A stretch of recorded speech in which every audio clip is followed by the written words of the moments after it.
I'm finally getting around to doing some cleaning of my parts. So I've already taken the bolts out, drained the oil. You just give it a whack. Snout comes right off. And the rotors pop out. And of course I did this already. I'm just going through it again. So it was a little looser than it would have been. This I had to tap a few times to actually get it out, but it wasn't bad.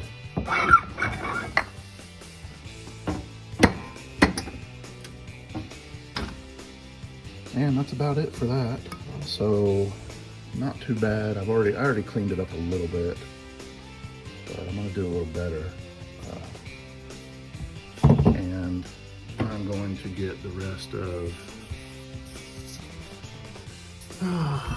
this crap off of here so it will not clog up my intercooler.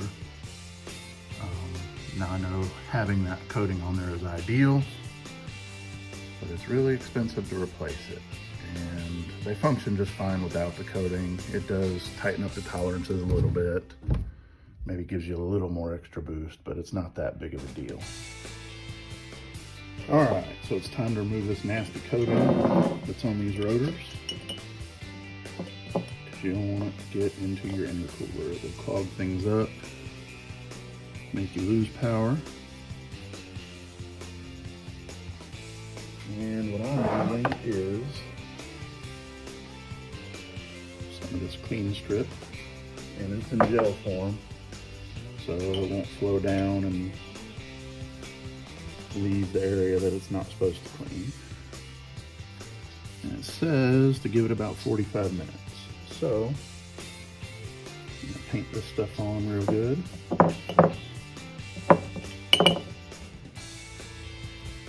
Hopefully it gets this crap off of there, because I really don't want this getting in my intercooler and my engine. Gonna go ahead and clean the snout too. And this stuff works quick on spray paint because it's coming off already. Whoever had it before spray painted it black. Did a piss poor job, but they painted it black. So let's hit this up too. You can see on the brush, the paint's starting to come off already.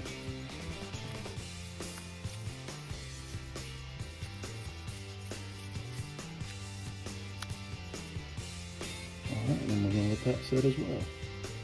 Alright, so as you can see, we got the rotors all nice and clean and shiny. Took a lot of elbow grease, a lot of nasty chemicals to get that stuff off of there. And it was a real pain. But they're pretty clean, so I'm gonna just start putting it back together.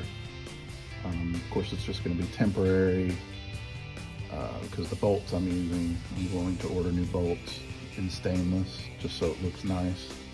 And plus I have to paint the snout, which is still pretty rough looking, but I'm not gonna worry about that now.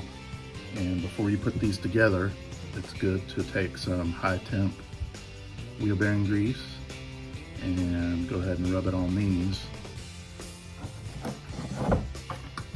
And the reason for that is in the very back of the case there, you can't see it because there it is. There's needle bearings in there and they have grease, and that's what those ride on. And you want to put some grease in there to make sure it stays lubricated real good. These things spin up pretty fast. All right guys, so put in some work today after I cleaned up the supercharger. Got the motor pulled and it is nasty in here. So probably gonna have to rent a pressure washer and clean this, because I'm not putting it back in looking like that. And I believe when I put the motor back in, I'm just gonna pull the whole front end off because it was real tight. And actually the hoist didn't even reach in far enough. So I'm gonna pull all of this off. I gotta pull it off anyway to set up a, excuse me, heat exchanger. Sorry, my allergies are going nuts. And yeah, so anyway, I got to pull all that off to get the heat exchanger set up and make a few changes. I'm going to pull the sway bar. I pulled all the hood latch stuff. I'm going to leave that off. It's already got hood pins, no reason to have a hood latch. Plus, I'll be cutting the hood up anyway, and it's not going to really need the hood latch anymore. Not going to need that where we're going, as I've heard people say before. Don't mind the messy garage. I think that's what I'm going to tackle next, getting this mess cleaned up. But there's the beast. And we're going to start pulling stuff off and getting it ready to swap over. And hopefully it goes smoothly and I don't run into any problems.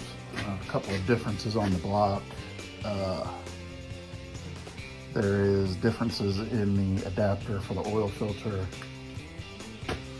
And let's see, the lower radiator hose. So I don't know what I'm going to do about that yet. I don't know if the one off of the 4.6 will work on the 5.4. But we'll find out. Also, probably going to have to cut these pipes apart. They're going to be wider once the 5.4 is in there. So these are all welded, so I'm going to have to probably grind the welds off or cut them so that they can be put back together. Interesting. On this side, that's the driver's side, I guess. So that all was on there when I got the car. They had cutouts on it. They drug on everything. It was a pain. So I removed those and put this system on there. It is a pipe bomb exhaust, catback. All of that I put on there. The X pipe and the down pipes were all on there when I got it.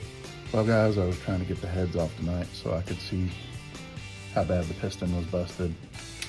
Didn't work out. I forgot I do not have a balancer puller, so I got to get one of those. And then I can finish taking the timing cover off. I've loosened all the bolts. Only the bolts on the oil pan are the only ones left. And then I'll be able to pull the timing cover off. So I think I'm going to call it a night. Start on it again another night, another day.